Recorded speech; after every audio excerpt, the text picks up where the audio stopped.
إن الحمد لله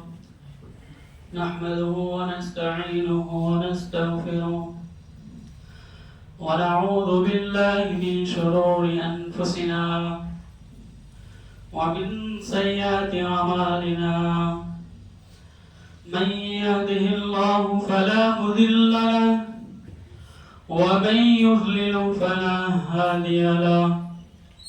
ونشهد أن لا إله إلا الله وحده لا شريك له ونشهد أن محمدا عبده ورسوله أما بعد فإن خير الحديث كتاب الله وخير الهدي هدي محمد صلى الله عليه وسلم وشر الأمور محدثاتها وكل محدثة بدعة وكل بدعة ضلالة وكل ضلالة في النار. أعوذ بالله من الشيطان الرجيم. بسم الله الرحمن الرحيم. قاف والقرآن المجيد بل عجبوا أن جاءهم منذر منهم فقال الكافرون هذا شيء عجيب أئذا متنا وكنا ترابا ذلك رجع بعيد قد علمنا ما تنقص الأرض منهم وعندنا كتاب حفيظ بل كذبوا بالحق لما جاءهم فهم في أمر مريج. وقال الله تبارك وتعالى في موضع آخر أعوذ بالله من الشيطان الرجيم. بسم الله الرحمن الرحيم. كل نفس ذائقة الموت. وقال الله تبارك وتعالى أيضا ولن يؤخر الله نفسا إذا جاء أجلها والله خبير بما تعملون. وقال النبي صلى الله عليه وسلم اللهم إني أعوذ بك من عذاب القبر ومن عذاب النار ومن فتنة المحيا والممات ومن فتنة المسيح الدجال. تمام قسم کی تعریفات وحدہ لا شریک اس خالق ارض و سما اللہ رب العالمین کے لیے ہیں، اور لاکھوں کروڑ درود سلام ہو تمام انبیاء کرام پر، خصوصاً عبداللہ کے لختے جگر، آمنہ کے لال، مکہ کے در یتیم جناب عربی محمد مصطفیٰ صلی اللہ علیہ وسلم پر، جن کا ہمیں امتی بننے کا شرف حاصل ہوا. اللہ رب العالمین نے زمین کے اندر انسان کی تخلیق کی ہے، انسان کو پیدا کیا ہے، تو اللہ رب العالمین نے اس انسان کی تخلیق سے لے کر اس کے آخری ٹھکانے تک، یعنی جنت اور جہنم تک، اللہ رب العالمین نے اسی انسان کی زندگی کو 4 مراحل پر مشتمل کر دیا ہے. اللہ رب العالمین نے اس انسان کی زندگی کو 4 ادوار میں تقسیم کر دیا ہے. اللہ رب العالمین نے اسی وقت سے جب ایک انسان کے والدین آپس میں ملتے ہیں، ملنے کے بعد جب مباشرت کرتے ہیں، باپ کے شرمگاہ سے جو منی کا قطرہ نکلتا ہے، اسی وقت سے اللہ رب العالمین نے ایک انسان کا جنت اور جہنم تک کا جو سفر ہے، اللہ رب العالمین نے اس کو 4 ادوار میں مشتمل کیا ہے. پہلا دور ماں کا پیٹ، جہاں پر بالکل تاریکی ہوتی ہے، وہاں پر انسان ایک خون کے لوتڑے سے ایک انسان کی تخلیق میں آتا ہے، اور ماں کے پیٹ سے 6 مہینے کے بعد 9 مہینے تک کبھی بھی زمین پر آ سکتا ہے. دوسرا دور اس دنیا کا دور، جہاں پر انسان کی نشو و نما ہوتی ہے، جہاں پر انسان اچھے اعمال کرتا ہے، برے اعمال کرتا ہے، اچھے اعمال کرنے کے ساتھ ساتھ وہ اپنا ٹھکانہ جنت کے اندر بنا لیتا ہے، برا اعمال کرنے کے ساتھ ساتھ وہ اپنا ٹھکانہ جہنم کے اندر بنا لیتا ہے۔ یہ وہی دور ہے جس کے اندر ایک انسان کو جنتی بننا پڑتا ہے، جہنمی بننا پڑتا ہے۔ تیسرا دور قبر کا دور، آپ کہہ لیجئے عالم برزخ کا دور، اور چوتھا دور اس کا آخری ٹھکانہ یعنی جنت اور جہنم۔ اب دیکھ لیجئے جو آج اس جمعہ کے اندر میرا موضوع ہے وہ تیسرا دور ہے، یعنی قبر۔ قبر آخرت کی منزلوں میں سے سب سے پہلی منزل ہے۔ انسان جب اپنے آخرت کا سفر شروع کرتا ہے، انسان جب اپنے آخرت کے لیے سیڑھیاں چڑھتا ہے تو سب سے پہلے اس کو قبر سے ہو کر جانے پڑتا ہے، اور جب قبر کے اندر جائے گا تو اس سے پہلے انسان کو موت بھی آئے گی، اور موت ہر ایک انسان کو آنی ہے، چاہے وہ بچہ ہو یا جوان ہو یا بوڑھا ہو، غریب ہو مالدار ہو، مرد ہو عورت ہو، گورے ہو یا کالے ہو، کسی بھی طرح کا انسان ہو، ہر وہ جو جاندار ہو اس کو موت کا مزہ چکھنا ہے۔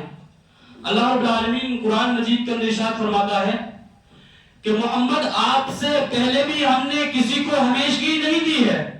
آپ سے پہلے بھی جتنے لوگ آئے ان کا بھی انتقال ہوا ہے، وہ بھی اس دنیا کو چھوڑ کر آسمان کی طرف گئے ہیں، آپ اس روئے زمین پر ہمیشہ نہیں رہیں گے۔ اس کے بعد اللہ رب العالمین کہتا ہے کل نفس ذائقۃ الموت، ہر نفس کو موت کا مزہ چکھنا ہے۔ کسی شاعر نے کہا ہے لو کان فی الدنیا بقاء لما مات خیر المرسلین محمد، اگر اس روئے زمین پر کوئی باقی رہتا تو محمد مصطفیٰ صلی اللہ علیہ وسلم باقی رہتے۔ جب محمد مصطفیٰ صلی اللہ علیہ وسلم باقی نہیں رہے، اس کا بھی انتقال ہو گیا، محمد اس دنیا کو چھوڑ کر چلے گئے، تو ظاہر سی بات ہے جتنے بھی جاندار اس روئے زمین پر رہتے ہیں ان سب کو یہ دنیا چھوڑ کر جانا پڑے گا۔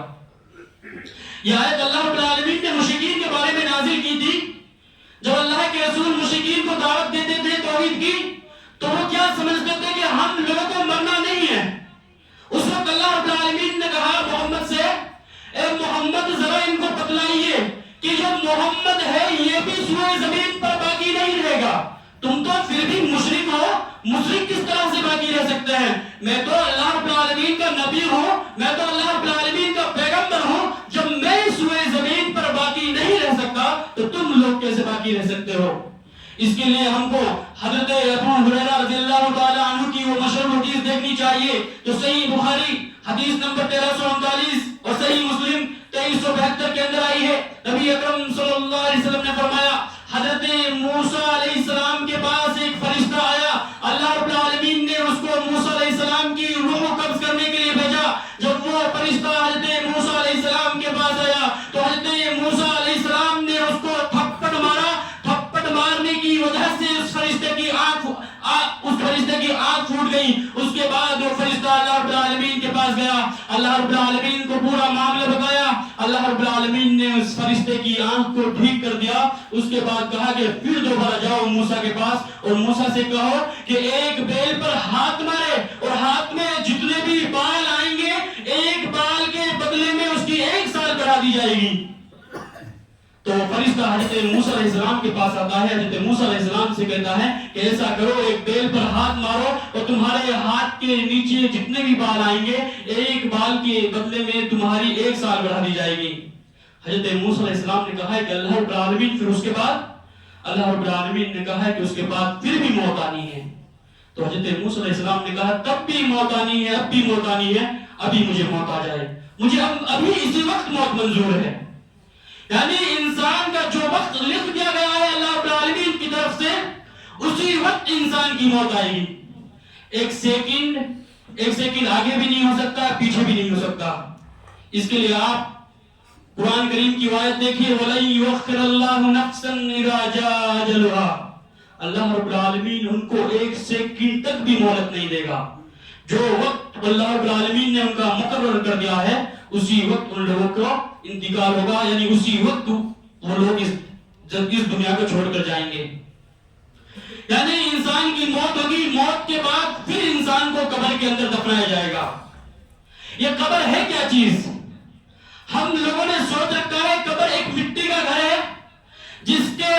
کے اندر ہم اپنے دوست، عزیز و اقارب، والدین، رشتہ داروں کو لے کر جاتے ہیں، کاندھوں پہ لے کے جاتے ہیں، پھر اس گڑھے کے اندر رکھ دیتے ہیں، گڑھے کے رکھنے کے بعد ہم اس کے اوپر مٹی ڈال دیتے ہیں، یہ قبر ہے۔ قبر یہ نہیں ہے شریعت کی مناسبت سے، شریعت کے طریقے سے قبر یہ نہیں ہے۔ شریعت کے مطابق سے قبر آخرت کی منزلوں میں سے پہلی منزل ہے۔ یہ میری بات نہیں ہے، میں اپنی طرف سے نہیں کہہ رہا ہوں۔ اس کے لیے مشہور صحابی کو دیکھیے، حضرت عثمان بن عفان، اس کے غلام ہانی بیان کرتے ہیں کہ حضرت عثمان بن عفان کے سامنے تب بھی جنت اور جہنم کا تذکرہ کیا جاتا، جب بھی جنت اور جہنم کا ذکر کیا جاتا، حضرت عثمان بن عفان کی آنکھوں سے آنسو نہیں بہتے۔ لیکن جب حضرت عثمان بن عفان کے سامنے قبر کا ذکر کیا جاتا تو حضرت عثمان بن عفان کی آنکھوں سے اتنے آنسو بہتے کہ اس کی داڑھی مبارک تر ہو جاتی۔ تو صحابہ کرام نے پوچھ لیا، اے عثمان، ایسی بھی کون سی بات ہے جب تمہارے سامنے جنت اور جہنم کا تذکرہ کیا جاتا ہے، جب تمہارے سامنے جنت اور جہنم کو یاد کیا جاتا ہے، اس وقت تو تمہاری آنکھوں سے آنسو نہیں آتے ہیں، لیکن جب تمہارے سامنے قبر کا ذکر کیا جاتا ہے اس وقت تمہاری آنکھوں سے اتنے آنسو بہتے ہیں۔ حضرت عثمان بن عفان نے کہا، اے میرے ساتھیوں، کیا تم نے رسول اکرم صلی اللہ علیہ وسلم کی وہ حدیث نہیں سنی، ان القبر اول منازل الاخرہ،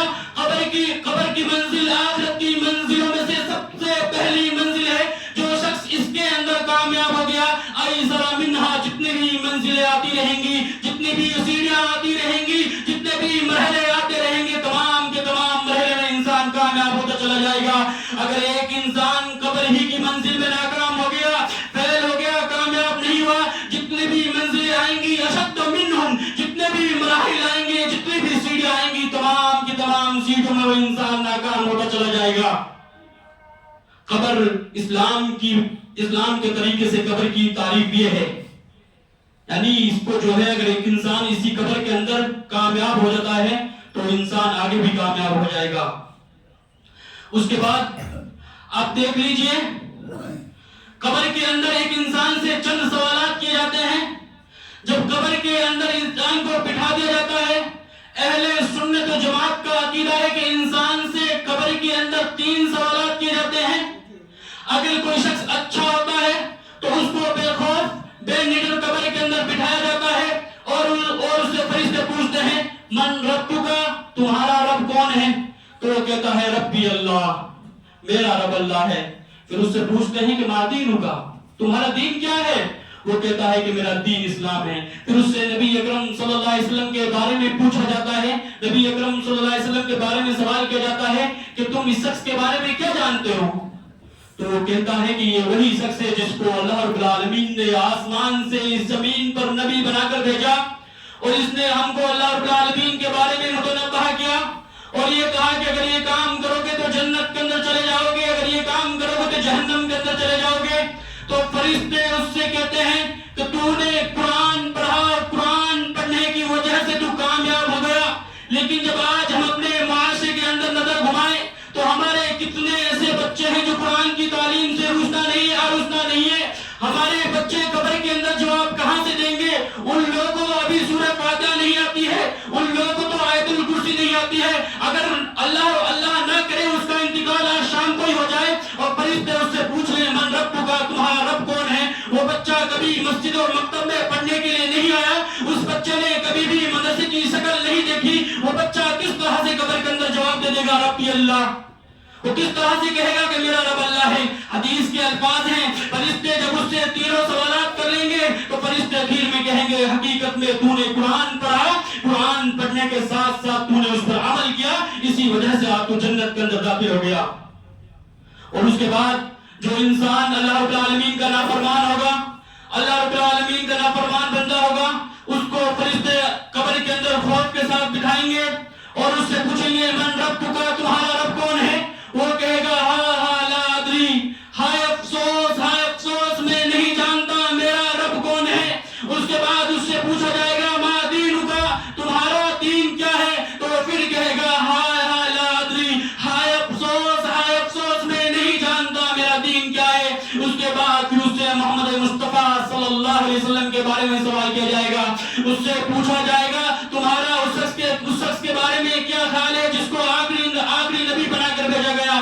کافر کہے گا ہاں لا ادری، ہائے افسوس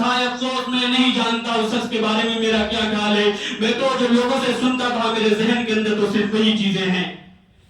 یعنی قبر اسلام کی حیثیت سے قبر کی حیثیت یہ ہے،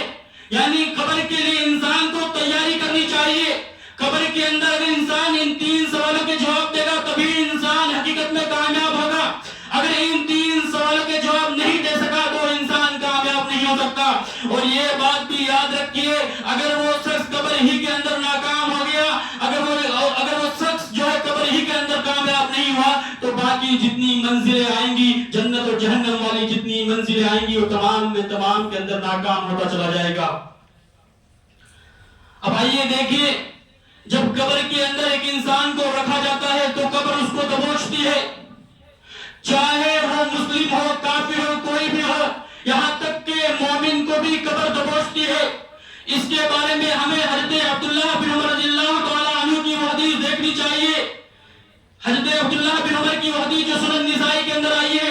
حدیث نمبر 2055، حضرت عبداللہ بن عمر کہتے ہیں کہ حضرت سعد بن معاذ کا جب انتقال ہوا تو اس کے انتقال کی وجہ سے اللہ رب العالمین کا عرش بھی حرکت میں آ گیا، اللہ رب العالمین کا عرش بھی ہلنے لگا۔ 70,000 فرشتوں نے اس کی نماز جنازہ پڑھی، لیکن اس کے باوجود بھی اس کو قبر نے دبوچ لیا۔ اس کے بعد حضرت عائشہ رضی اللہ تعالی عنہ کہتی ہیں، حضرت عائشہ کہتی ہیں کہ قبر کے اندر ایک مومن کو دبوچا جاتا ہے، اگر اس سے کوئی محفوظ رہتا، اگر ایک مومن قبر کے دبوچنے سے محفوظ رہتا تو حضرت سعد بن معاذ محفوظ رہتے۔ تو سعد بن معاذ یہ کون صحابی ہیں؟ آپ لوگ اس کی سیرت کے بارے میں دیکھیے۔ حضرت مصعب بن عمیر کو جب اللہ کے رسول نے مدینہ کے لیے دعوت کا کام کرنے کے لیے بھیجا تھا تو اس وقت وہاں کے ایک شخص تھا جس کا نام تھا اسعد بن زرارہ۔ اس نے حضرت مصعب بن عمیر سے کہا اگر آپ نے سعد بن معاذ کو اپنی مٹھی میں لے لیا تو یہ مدینہ پورا کا پورا مسلمان ہو جائے گا، کیونکہ سعد جس قبیلے سے تعلق رکھتا تھا اس کا نام تھا بنی عبد الاشہل، وہ پورا کا پورا قبیلہ سعد بن معاذ کے مٹھی میں رہتا تھا۔ اور اس نے کہا، اسود بن زرارہ نے کہا مصعب سے کہ سعد بن معاذ آپ سے ملاقات کرنا چاہتا ہے۔ حضرت مصعب بن عمیر نے کہا ٹھیک ہے، آنے دو اس کو، ہم اس کو اللہ رب العالمین کی توحید کے بارے میں بتلائیں گے، ہم اس کو نبی اکرم صلی اللہ علیہ وسلم کے بارے میں بتلائیں گے۔ اللہ کی قسم حدیث کے اندر آتا ہے، حضرت مصعب بن عمیر کہتے ہیں جب سعد بن معاذ میرے سامنے آئے تو میں نے اس کے چہرے کو دیکھ لیا، اس کے چہرے پر ایمان دکھ رہا تھا۔ وہ میرے پاس آئے، میں نے اسے اللہ رب العالمین کی طرف دعوت دی تو اس نے مجھ سے سب سے پہلے کہا اے مصعب مجھے یہ بتائیے جب آپ اسلام کے اندر کسی کو داخل کرتے ہو تو سب سے پہلا کون سا کام کرتے ہو؟ تو حضرت مصعب بن عمیر نے کہا کہ آپ سب سے پہلے غسل کیجئے، غسل کرنے کے بعد 2 رکعت نماز پڑھیے۔ اور اس کے بعد حضرت سعد بن معاذ کا چہرہ ہنستا کھلتا ہوا اپنے قبیلے کی طرف گیا، قبیلے والوں سے کہا میں تم سے اس وقت تک بات نہیں کروں گا، بچوں سے بھی نہیں کروں گا، عورتوں سے بھی نہیں کروں گا، جوانوں سے، بزرگوں سے، کسی سے بھی بات نہیں کروں گا یہاں تک کہ وہ لوگ ایمان لے کر نہ آ جائیں۔ یہ صبح کے وقت کی بات تھی اور شام کے وقت بنی عبد الاشہل قبیلے کے اندر ایک بھی شخص ایسا نہیں رہا جس نے ایمان قبول نہ کیا ہو، یہاں تک کہ چھوٹے چھوٹے بچے بھی آمنت باللہ و ملائکتہ کہنے لگ گئے۔ وہ لوگ اللہ رب العالمین پر ایمان لے کر آئے۔ اور یہی سعد بن معاذ جنگ بدر کے اندر شریک ہوتے ہیں، اور جنگ بدر کے اندر اس نے بہت سارے کام انجام دیے۔ اس کے بعد یہ شخص سعد بن معاذ جنگ احزاب کے اندر جاتے ہیں، جس کو ہم اور آپ لوگ جنگ خندق کے نام سے بھی جانتے ہیں۔ یہ جنگ احزاب کے اندر جاتے ہیں تو اس کو ایک کافر پیچھے سے تیر مارتا ہے، تیر بازو میں مارتا ہے، بازو کی اس کی رگ کٹ جاتی ہے، جس کی وجہ سے مسلسل خون بہتا رہتا ہے۔ اور یہ سعد بن معاذ اس وقت اللہ رب العالمین سے کیا دعا کرتے ہیں؟ اللہ رب العالمین سے دعا کرتے ہیں اے اللہ اگر آج مسلمان کامیاب ہو جائیں تو اسی وقت مجھے اپنے پاس بلا لے، اگر کافروں سے جنگ لڑنے کی ضرورت نہیں ہے تو مجھے اسی وقت اپنے پاس بلا لے، اگر کافروں سے جنگ لڑنے کی ضرورت ہے تو ابھی ابھی مجھے مت اٹھائیے، ابھی میں کافروں سے جنگ لڑوں گا، ابھی میں ان لوگوں سے جنگ لڑوں گا جو نبی اکرم صلی اللہ علیہ وسلم کو گالیاں دے رہے ہیں، میں ان لوگوں سے جنگ لڑوں گا جو آپ کی آیتوں کی تکذیب کر رہے ہیں۔ تو اللہ رب العالمین نے اس وقت حضرت سعد بن معاذ کا اس وقت انتقال نہیں ہوا۔ اس کے بعد نبی اکرم صلی اللہ علیہ وسلم غزوہ احزاب سے آتے ہیں، اور نبی اکرم صلی اللہ علیہ وسلم حضرت ام سلمہ رضی اللہ تعالی عنہا کے گھر میں ظہر کے وقت غسل کر رہے تھے، اتنے میں حضرت جبریل علیہ السلام آسمان سے آتے ہیں اور کہتے ہیں محمد آپ نے ہتھیار ڈال دیے، ابھی جنگ مکمل کہاں ہوئی ہے، چلیے بنو قریظہ کی طرف چلیے، میں بھی فرشتوں کو لے کر آ رہا ہوں۔ نبی اکرم صلی اللہ علیہ وسلم نے صحابہ اکرام کو آواز لگائی کہ چلیے حضرت جبریل علیہ السلام آگے جا رہے ہیں، چلیے بنو قریظہ کی طرف چلتے ہیں۔ نبی اکرم صلی اللہ علیہ وسلم اپنے صحابیوں کو لے کے جاتے ہیں، لیکن اس جنگ کے اندر سعد بن معاذ نہیں جاتے ہیں۔ نبی اکرم صلی اللہ علیہ وسلم بنو قریظہ میں پہنچتے ہیں تو بنو قریظہ کے لوگ نبی اکرم صلی اللہ علیہ وسلم کو گندی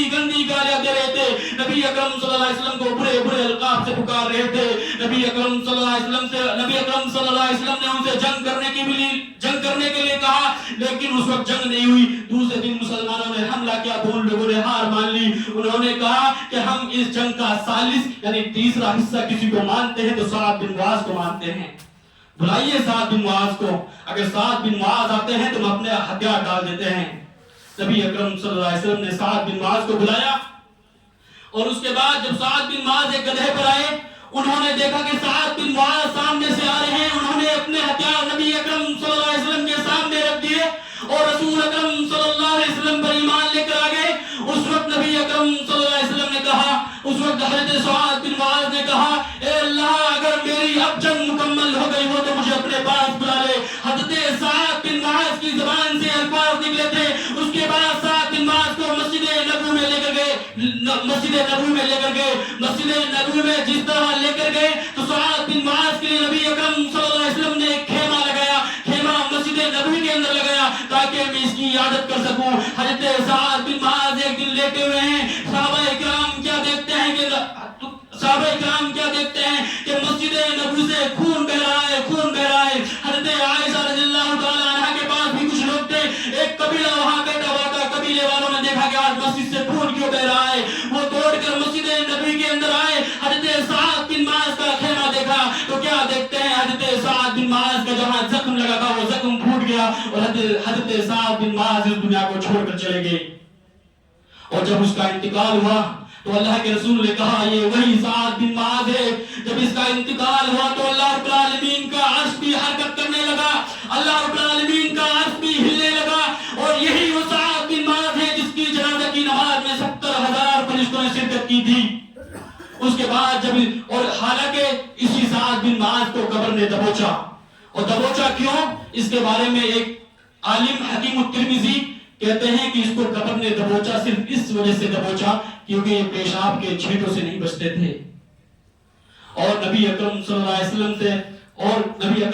وسلم نے اس کے بعد کہا، مسلمانوں کو اپنی امت کو ڈرایا کہ ایک انسان کو قبر کے اندر جو سب سے زیادہ عذاب ہوتا ہے وہ پیشاب کے چھینٹوں ہی کی وجہ سے ہوتا ہے۔ لیکن افسوس سے کہنا پڑتا ہے آج کالجوں کے اندر پڑھنے والے بچے، آج یونیورسٹیوں میں پڑھنے والے بچے، آپ دیکھ لیجئے سڑکوں پر کھڑے ہو کر پیشاب کرتے ہوئے نظر آتے ہیں، کیونکہ ان لوگوں نے قرآن و حدیث کی تعلیم تو لی ہی نہیں۔ اگر وہ قرآن و حدیث کی تعلیم لیتے، اگر وہ قرآن و حدیث کی تعلیم سے مستفید ہوتے تو وہ لوگ کبھی بھی کھڑے ہو کر پیشاب نہیں کرتے۔ یہی وجہ ہے کہ آج مسلم بچے جن کی عمر 18 سال 20 سال ہو چکی ہے، اس کے باوجود وہ کھڑے ہو کر پیشاب کرتے ہیں۔ کیونکہ ان لوگوں نے ابھی تک وہ قرآن و حدیث کی تعلیم سے مستفید نہیں ہوئے، وہ قرآن و حدیث کی تعلیم سے دور ہیں۔ آپ سوچیں جو کھڑے ہو کر پیشاب کرتے ہیں تو یہ کس طرح سے قبر میں جواب دیں گے، ربی اللہ، میرا رب اللہ ہے، دین اسلامی، میرا دین اسلام ہے، یہ اللہ رب العالمین فرشتوں کے سامنے کس طرح سے جواب دے دیں گے؟ ان لوگوں کو ابھی پیشاب کرنے کا طریقہ نہیں آتا ہے، یہ اسلام سے اتنے دور ہو چکے ہیں، ان لوگوں کو یہ معلوم نہیں ہے کہ پیشاب کیا جائے تو کس حالت میں کیا جائے، اور کسی سے کہا جائے تو کہتے ہیں کہ یہ کہاں سے ثابت ہے کہ بیٹھ کر پیشاب کرنا سنت ہے؟ نبی اکرم صلی اللہ علیہ وسلم نے بھی تو کھڑے ہو کر پیشاب کیا تھا۔ نبی اکرم صلی اللہ علیہ وسلم نے طریقہ بتلایا ہے پیشاب کرنے کا بھی۔ نبی اکرم صلی اللہ علیہ وسلم نے کہا کہ پیشاب اس طریقے سے کیا جائے کہ کپڑوں کے اندر چھینٹے نہ لگیں،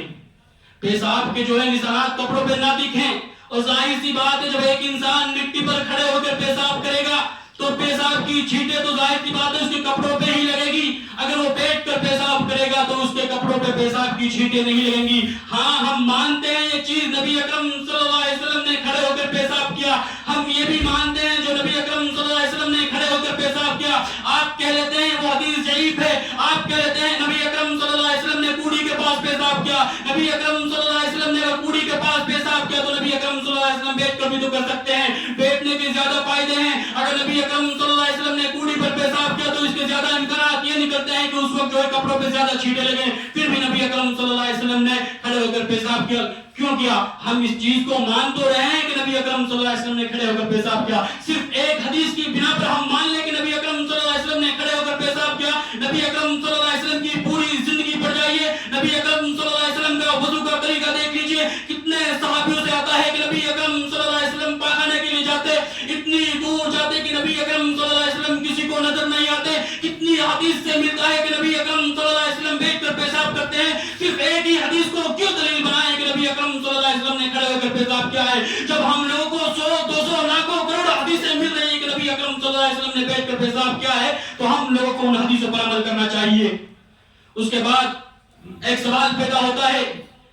کیا قبر کے اندر جب ایک مومن کو دبوچا جاتا ہے کیا اس مومن کو ہمیشہ قبر کے اندر دبوچا جائے گا؟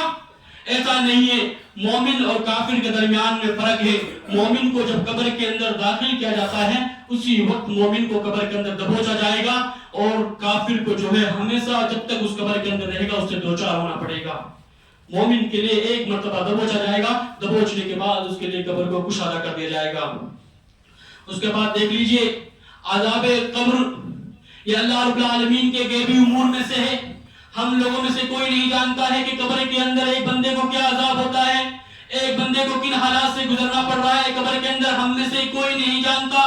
اس میں بھی اللہ رب العالمین نے کچھ مصلحتیں رکھی ہیں۔ کیا مصلحتیں رکھی ہیں؟ اللہ رب العالمین نے کہا اس کے اندر 3 مصلحتیں علماء بیان کرتے ہیں۔ سب سے پہلی مصلحت یہ ہے کہ اللہ رب العالمین ارحم الراحمین ہے، اللہ رب العالمین بہت زیادہ رحم کرنے والا ہے۔ اگر ایک انسان یہ جان لے کہ قبر کے اندر کیا عذاب ہو رہا ہے تو وہ انسان اپنے باپ کے بارے میں جان لے، اپنی ماں کے بارے میں جان لے، اپنے بھائی کے بارے میں جان لے، یہاں تک کہ اس کے گھر میں سے جس کا بھی انتقال ہوا ہے اس کے بارے میں جان لے کہ اس کے ساتھ قبر کے اندر کیا ہو رہا ہے، تو وہ انسان کس طرح سکون کی زندگی پھر گزار سکتا ہے۔ اللہ رب العالمین نے اسی لیے اس کو غیبی امور میں سے رکھا ہے۔ اور دوسری مصلحت جو بیان کی جاتی ہے وہ بیان کی جاتی ہے کہ اگر اللہ رب العالمین انسانوں کو دکھا دے کہ اس انسان کو قبر کے اندر عذاب ہو رہا ہے تو لوگوں کے درمیان میں اس کی برائیاں ہونے لگ جائیں گی۔ اللہ رب العالمین نے جب تک وہ زندہ تھا اللہ رب العالمین نے اس کے عیبوں پر، اللہ رب العالمین نے اس کی برائیوں پر پردہ ڈال رکھا تھا، اور جب وہ شخص قبر کے اندر چلا گیا تو اللہ رب العالمین کس طرح اس کی برائیوں سے پردہ ہٹائے گا۔ دوسری مصلحت یہ بیان کی جاتی ہے، اور تیسری مصلحت وہ بیان کی جاتی ہے نبی اکرم صلی اللہ علیہ وسلم کی وہ حدیث، نبی اکرم صلی اللہ علیہ وسلم نے کہا اگر تم لوگ یہ جان لو کہ ایک مردے کو کتنا عذاب قبر کے اندر دیا جاتا ہے تو تم لوگ قبر کے اندر اپنے مردے کو دفنانا چھوڑ دو گے۔ یہ خود نبی اکرم صلی اللہ علیہ وسلم کے عذاب ہیں، اور نبی اکرم صلی اللہ علیہ وسلم کے الفاظ ہیں۔ نبی اکرم صلی اللہ علیہ وسلم کہتے ہیں کہ اس روئے زمین پر انسان اور جنات کو چھوڑ کر ہر ایک، چاہے چرندے ہوں، درندے ہوں، پرندے ہوں، جانور کچھ بھی ہو، سمندر میں رہنے والی مچھلیاں ہوں یا آسمان میں اڑنے والی چڑیا ہوں، کچھ بھی ہو، ہر ایک کو جو ایک انسان کو قبر کے اندر عذاب دیا جاتا ہے، ہر ایک چیز کو قبر کا عذاب سنایا جاتا ہے، صرف انسان اور جنات کو قبر کا عذاب نہیں سنایا جاتا ہے۔ اور اس کے بعد نبی اکرم صلی اللہ علیہ وسلم نے کہا قبر کی جو ہے تیاری کرو۔ تیاری کس طرح سے کرنی ہے اس کے بارے میں آپ لوگوں کے سامنے ایک حدیث بیان کر کے اپنی بات ختم کرنا چاہتا ہوں۔ نبی اکرم صلی اللہ علیہ وسلم کے ایک صحابی جس کا نام حضرت برا ہے، وہ کہتے ہیں کہ ہم ایک جنازے میں رسول اکرم صلی اللہ علیہ وسلم کے ساتھ گئے تو کیا دیکھتے ہیں نبی اکرم صلی اللہ علیہ وسلم قبر کے پاس بیٹھے ہوئے ہیں، نبی اکرم صلی اللہ علیہ وسلم کی آنکھوں سے آنسو ہیں، نبی اکرم صلی اللہ علیہ وسلم مسلسل اپنی آنکھوں سے آنسو بہاتے جا رہے ہیں۔ صحابہ اکرام سے اللہ کے رسول نے کہا کہ تم کو بھی اس قبر کے اندر جانا ہے، تم بھی اس کی تیاری کرو۔ اس کے بعد آپ دیکھ لیجئے نبی اکرم صلی اللہ علیہ وسلم کی پوری زندگی، نبی اکرم صلی اللہ علیہ وسلم نے اپنی امت کو بھی حکم دیا قبرستان کے اندر جایا کرو، اگر وہاں پر قبر دیکھو گے تو عبرت حاصل کرو گے۔ قبر کا نام سنتے ہی ویسے ہی انسان کا دل دہل جاتا ہے، انسان کی روح کانپ جاتی ہے۔ اللہ کے رسول نے کہا قبرستان جایا کرو۔ جب قبرستان کے اندر جاؤ گے تو تم لوگوں کو قبر کے بارے میں عبرت حاصل ہوگی، تم قبر کے لیے تیاری کرو گے۔ اللہ کے رسول خود قبرستان کے اندر جایا کرتے تھے۔ اس کے بعد نبی اکرم صلی اللہ علیہ وسلم نے کہا کہ تم اس قبر کے لیے تیاری کرو۔ اب تیاری ہم لوگوں کو کس طرح سے کرنی ہے؟ ہم لوگوں کو اس کے لیے اچھے اعمال کرنے ہوں گے، اس کے لیے جو ہے ہم لوگوں کو نمازیں پڑھنی ہوں گی، اس کے لیے ہم لوگوں کو رمضان کے روزے بھی رکھنے ہوں گے، اس کے لیے ہم کو تمام کامیں کرنے ہوں گے جن کا ہمیں اللہ کے رسول نے حکم دیا ہے، اور ان تمام کاموں سے رکنا بھی پڑے گا جن سے اللہ کے رسول نے منع کیا ہے۔ اور اللہ کے رسول جب بھی کسی قبرستان کے پاس سے گزرتے تو نبی اکرم صلی اللہ علیہ وسلم کا یہ عالم کہ نبی اکرم صلی اللہ علیہ وسلم وہیں پر اپنے آنکھوں سے آنسو نکال دیتے۔ لیکن جب اس کے بالکل برعکس آج اپنے معاشرے کے اندر دیکھیں، اگر ہم کہیں پر میت کو دفنانے جاتے ہیں، ہم اس میت کو اس کے گھر سے قبرستان تک کاندھا بھی دیتے ہیں۔ کاندھا دینے کے بعد جب اس کی نماز جنازہ پڑھی جاتی ہے تو نوجوانوں کی ایک اتنی بڑی تعداد قبرستان کے کونے میں کھڑی رہتی ہے، وہیں پر ہنستے ہیں، ٹھٹے مارتے ہیں، وہیں پر بیڑی اور سگریٹ پیتے ہیں۔ ان لوگوں کو کہاں سے وہ لوگ عبرت حاصل کریں گے؟ اور جب وہاں سے نماز مکمل ہو جاتی ہے، نماز مکمل ہونے کے بعد وہ لوگ قبر کے پاس آتے ہیں، اور قبر کے پاس آنے کے بعد وہ جو ہے تین اندھیا مٹی ڈال دیتے ہیں، اور اس وقت جب مٹی ڈالتے ہیں اس وقت بھی ان لوگوں کے چہروں پر ہنسی ہوتی ہے۔ آج کا مسلمان کہاں سے قبر کے لیے تیاری کر رہا ہے؟ اگر آج کا مسلمان کے دل کے اندر قبر کا خوف آتا تو آج جس طرح جمعہ کے دن مسجد بھری ہوئی ہے، اسی طرح ظہر اثر اور باقی دنوں کے اندر بھی مسجدیں ہماری بھری ہوتی۔ جس طرح سے آج لوگ جمعہ کے دن آئے ہیں کہ اللہ رب العالمین نے صرف جمعہ ہی کی نماز کو فرض کیا ہے، اللہ رب العالمین نے دن اور رات میں 5 نمازیں فرض کی ہیں، صرف لوگوں کی بھیڑ دیکھی جاتی ہے تو صرف جمعہ ہی کے دن دیکھی جاتی ہے۔ اگر ہم لوگ کے دلوں میں اللہ رب العالمین کا تھوڑا سا بھی خوف ہوتا، اگر ہم لوگ قبر کے عذاب سے دہک جاتے، اگر ہم لوگوں کے دلوں کے اندر قبر کا عذاب ہوتا، اگر ہم یہ سوچ لیتے قبر کے اندر انسان کے ساتھ ایسا ہوگا، تو ہم لوگ باقی نمازوں کے اندر بھی اسی طرح آتے۔ اس کے بعد نبی اکرم صلی اللہ علیہ وسلم سے ایک حدیث اور نبی اکرم صلی اللہ علیہ وسلم نے کہا کہ قبر کے عذاب سے جو ہے ایک انسان کو بچنا چاہیے۔ نبی اکرم صلی اللہ علیہ وسلم نے بہت آسان دعا بتلائی ہے۔ نبی اکرم صلی اللہ علیہ وسلم نے کہا کہ ایک انسان جب 5 وقت کی نماز پڑھے تو نماز کے وقت ایک انسان کو ایک دعا پڑھنی چاہیے۔ کون سی دعا؟ اللہم انی اعوذ بک من عذاب القبر ومن عذاب النار ومن فتنة المحیا والممات ومن فتنة المسیح الدجال۔ اگر ایک انسان یہ دعا پڑھتا ہے تو وہ قبر کے عذاب سے بچ جائے گا۔ اسی طرح نبی اکرم صلی اللہ علیہ وسلم کی وہ حدیث، نبی اکرم صلی اللہ علیہ وسلم نے کہا جو شخص سورہ ملک کی تلاوت کرتا ہے اللہ رب العالمین اس کو قبر کے عذاب سے محفوظ رکھے گا۔ اسی طرح دوسری حدیث کے اندر آتا ہے، نبی اکرم صلی اللہ علیہ وسلم نے فرمایا قبر کے اندر ایک سورت ہے جس کے اندر 30 آیات ہیں، اگر کوئی شخص ان کی تلاوت کرتا ہے تو اللہ رب العالمین ایسے شخص کو بھی قبر سے محفوظ رکھے گا، اور 30 آیات سورہ ملک کے اندر پائی جاتی ہیں۔ اسی طرح اس شخص کے بارے میں آتا ہے جو شخص جمعہ کے دن جس شخص کا جمعہ کے دن انتقال ہو جائے اس شخص کو بھی عذاب قبر سے دوچار نہیں ہونا پڑے گا، لیکن اس کے لیے شرط ہے کہ وہ شخص مومن ہو۔ مسلمان ہونے سے کام نہیں چلے گا، اس کے لیے شرط ہے، اللہ کے رسول نے شرط لگی ہے، اس کے لیے مومن ہونا پڑے گا۔ اگر وہ شخص مومن ہوگا تو اس کو عذاب قبر سے دوچار نہیں ہونا پڑے گا۔ اخیر میں اللہ رب العالمین سے دعا ہے کہ اللہ رب العالمین ہمیں عذاب قبر سے محفوظ رکھے۔ آمین وآخر دعوانا الحمدللہ رب العالمین۔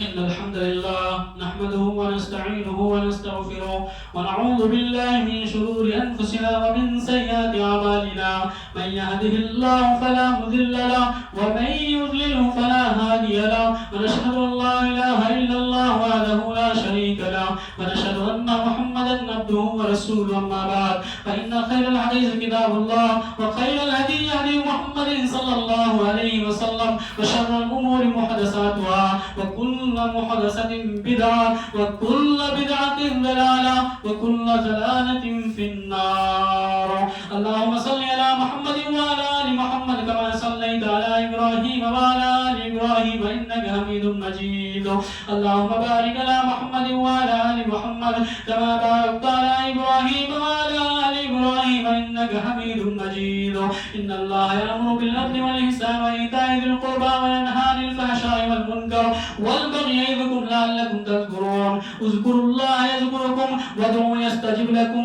ولذكر الله أكبر والله يعلم ما تصنعون